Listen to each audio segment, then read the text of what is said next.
This is Sharon Fitzpatrick, the editor of Presentation Expert, and welcome to Dishing on Presentations with Tom Howell, who's coming to us from Sydney, Australia.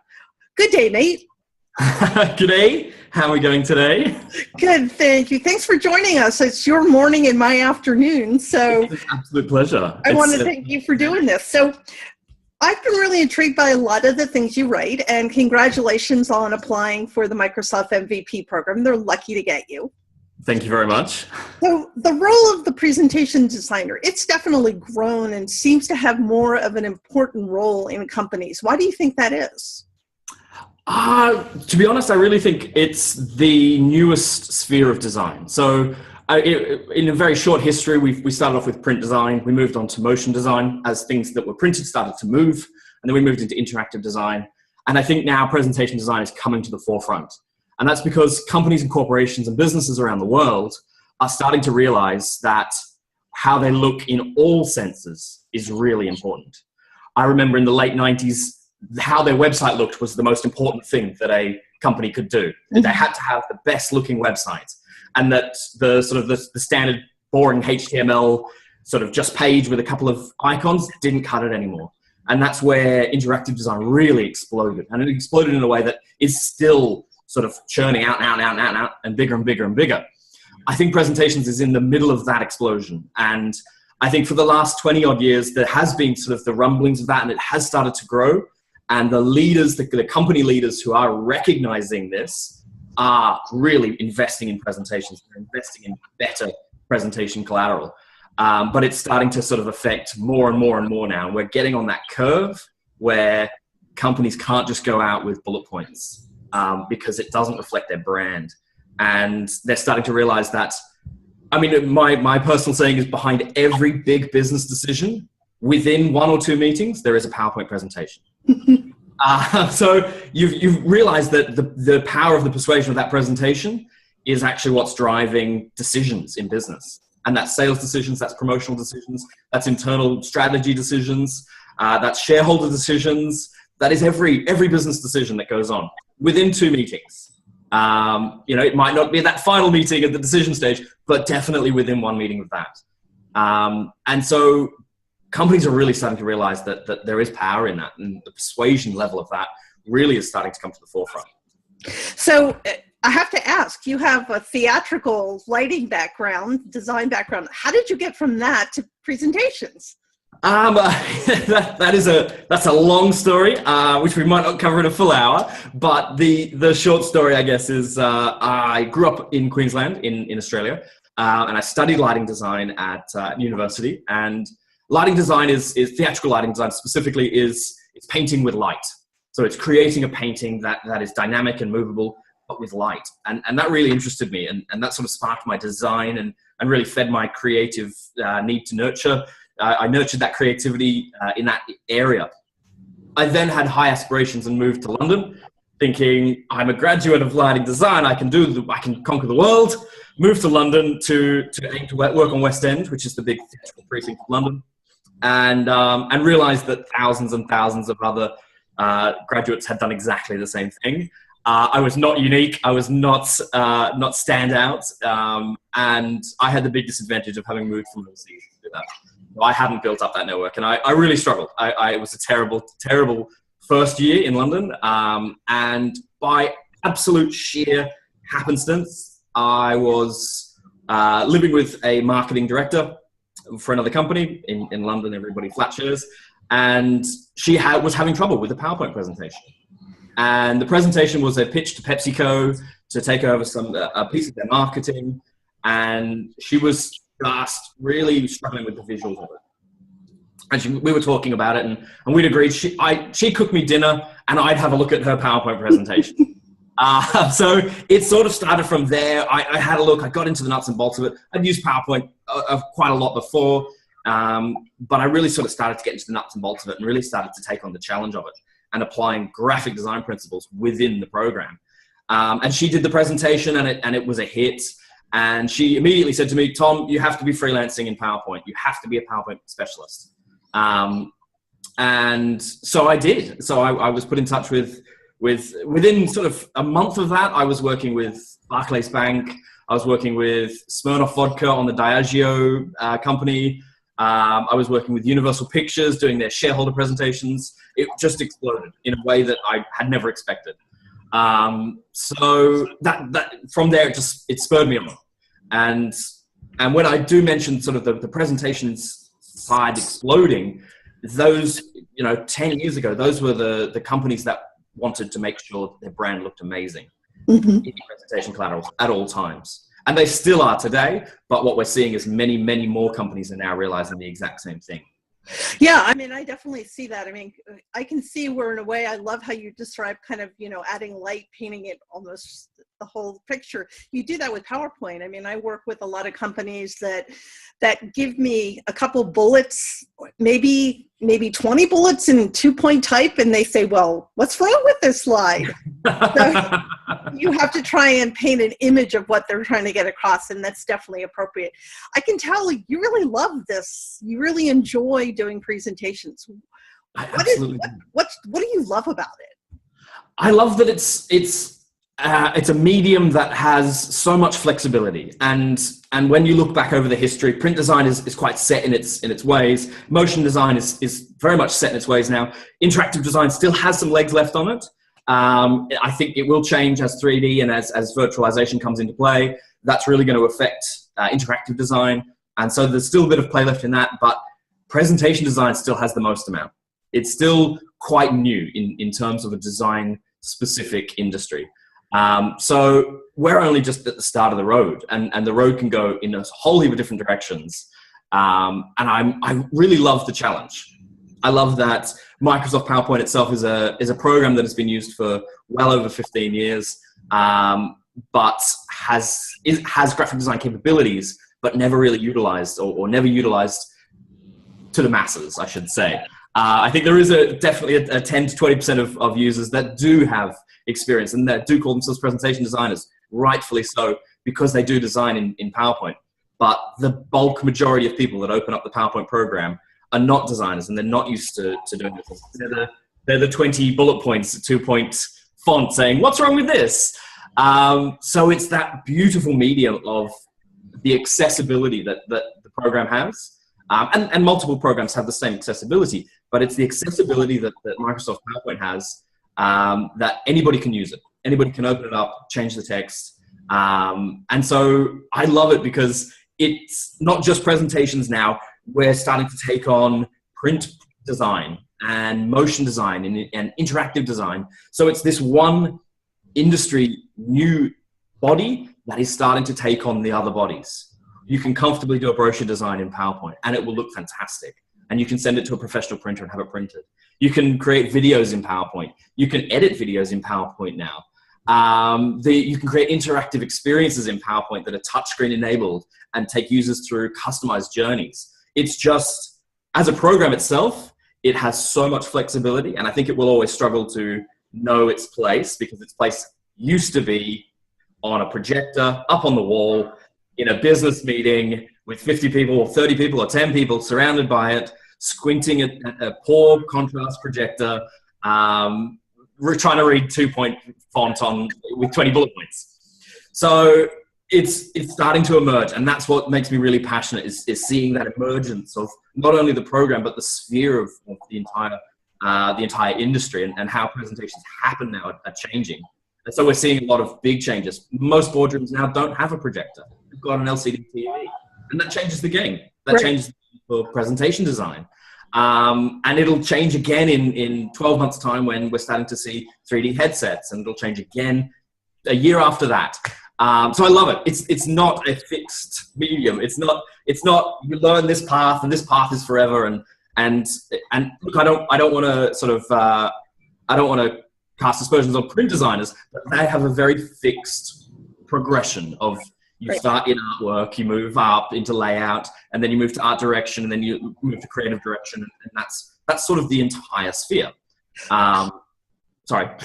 No, I love it. I was going to say, it's almost like you have a toolbox, and I use PowerPoint for a number of reasons. I think I told you kind of, I'll go in and post-production and put your name and my name underneath, and kind of the addition with presentations, logos. I do all of that in PowerPoint. I create all of that in PowerPoint, save it as PNGs, and then I'm able to bring it in post-production. And then you create things like all of the images that posting this on YouTube and everything else are all going to be created in PowerPoint. So there's a lot of things, you don't have to be a print designer. Just being a presentation designer opens a whole new toolbox. Absolutely. Yeah, absolutely. And we see you start to cut the grass with the print designers. Yeah. You start to sort of put together annual reports in PowerPoint, because we work with corporate clients, and that's the bulk of what presentation design is. It's working with corporations. Right. And they want editability. They want to be able to access their documents, change their documents. Every year we do a roadshow out to the big creative agencies, the design agencies, the advertising agencies across Australia. And we do it because we do work with them a little bit, and we like to keep them up to date on what PowerPoint and presentation design can do. Mm-hmm. And I've had a number of conversations with high-level people at design agencies, some of the biggest name design agencies in the world, who have said, why do you send them the PowerPoint files? You're losing work, you know?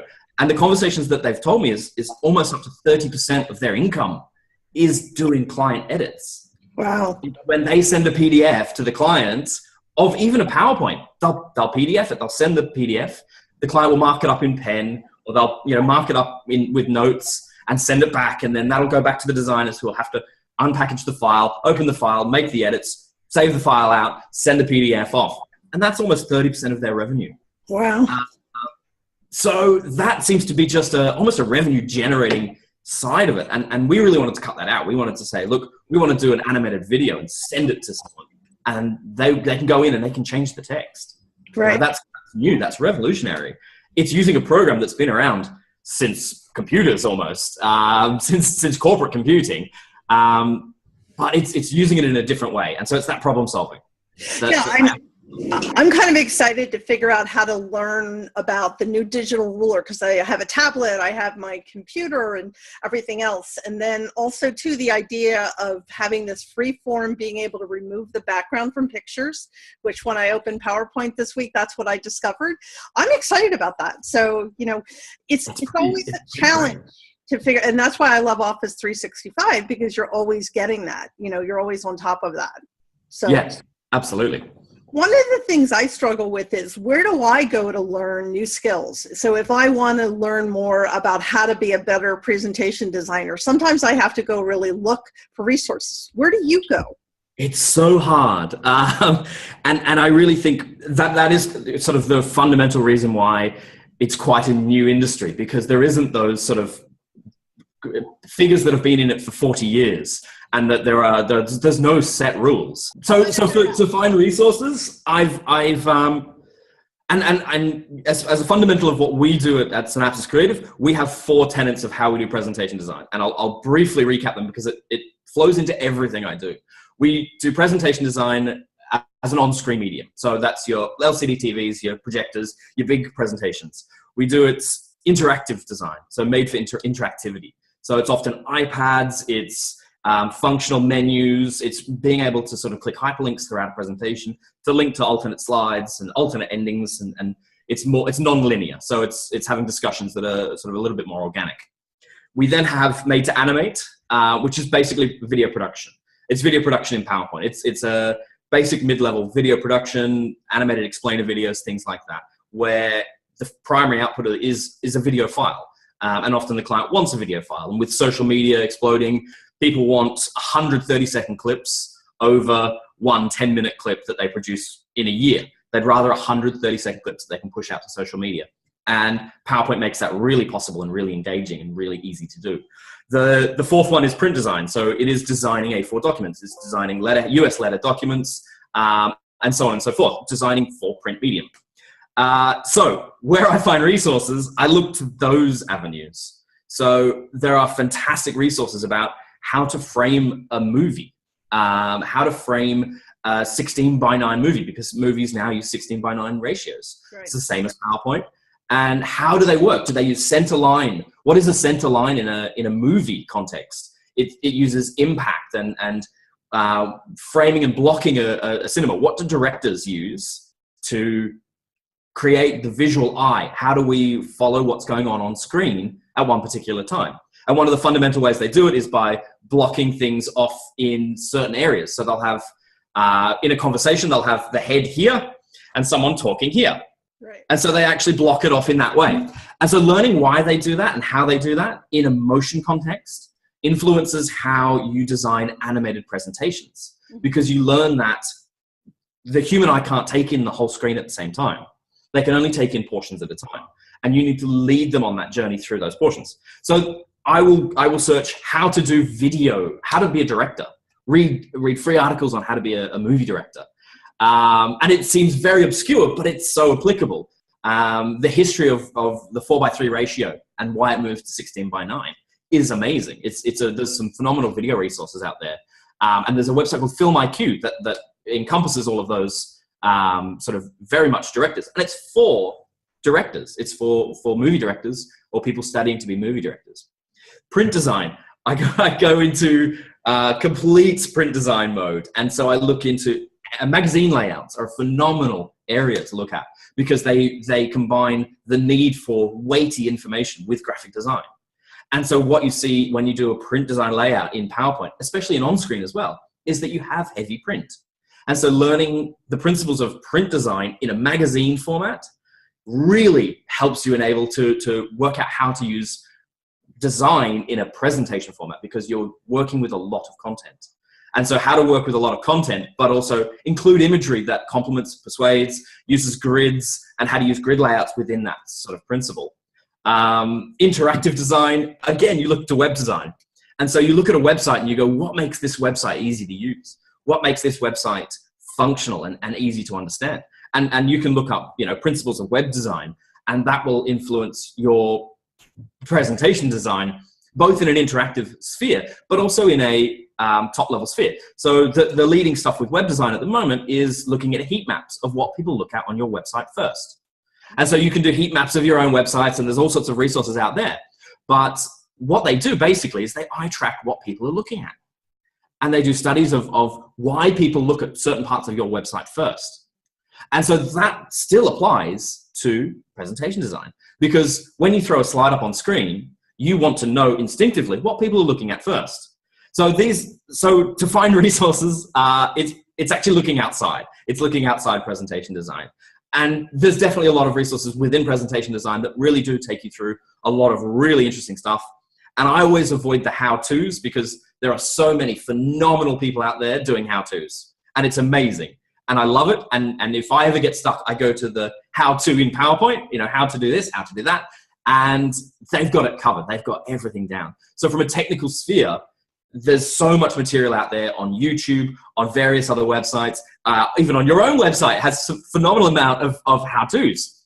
And that's a phenomenal knowledge base. For us, we look at why. We look at why. Why do design in that way? Why do we use these colors? Why do we? And so the fundamental principles of design across those three mediums are what influence the presentation design for us. It's interesting you say that, because I kind of look at something, I have a mixed background. I have a journalism, but it's a broadcasting background. So I look at things and think, I look at a slide or maybe something that they teach me how to do on a how-to, and I've gone same places looking for all sorts of how-to. But then I think, well, what can I add to it for maybe a skill I learned somewhere else to make it more mine?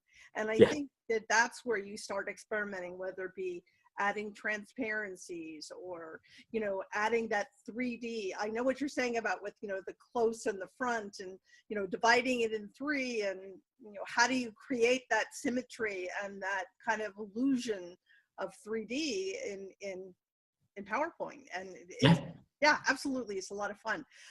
I love the fact that Microsoft has been coming out with new features. Like we just talked about the digital ruler and the idea that you can do this free form kind of building, removing background, which is really great. What's your favorite thing that Microsoft's come out with for PowerPoint in the last year?